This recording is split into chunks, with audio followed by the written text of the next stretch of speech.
Hello everyone, my name is Connie Derschlag and I'll be talking to you today about the merger between the PGA Tour and LIV Golf. Now, about a month ago there was historic golf news. The PGA agreed to a merger with LIV Golf. The reason this merger was historic isn't just because two major golf tours merging together, it's because of the legal ramifications that were attached to it. Now, the PGA's tax-exempt status was being challenged with an antitrust lawsuit by LIV Golf. This merger makes it all go away. Now, I read an article from June 27th of last month in the Sporting News magazine written by Joe Rivera.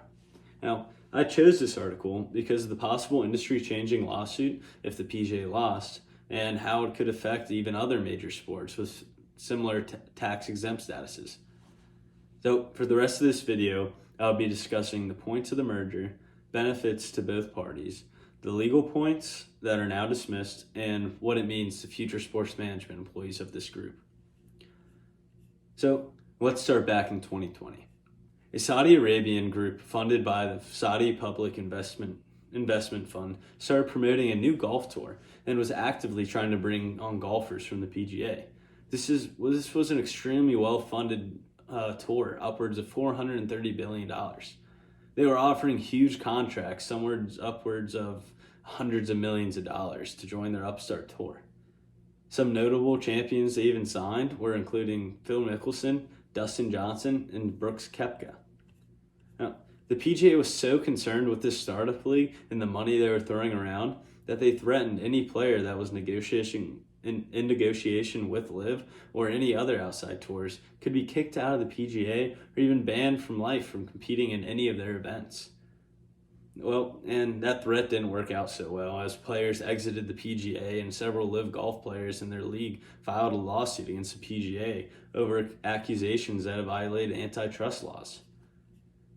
But the PGA Tour responded immediately, and they filed a counter lawsuit alleging that LIV had interfered with its existing contracts with players. Both sides are spending big money on legal fees, plus the salaries of the players are escalating drastically every year. The merger was a big surprise, but it really shouldn't have come as a surprise to anyone who actually follows it financially. They had to do something to stop the bleeding. Well, both tours were benefiting from this merger. The PGA saves its highly coveted tax-exempt status with the lawsuit being dropped and have more control over player salaries since they'll no longer be competing with LIV for player services. LIV is now a partner with the PGA Tour. LIV was slightly concerned because during its first year competition, they struggled getting TV viewership. And low TV viewership is directly related to their sponsors. And this merger with the PGA gives them security for investors and its players.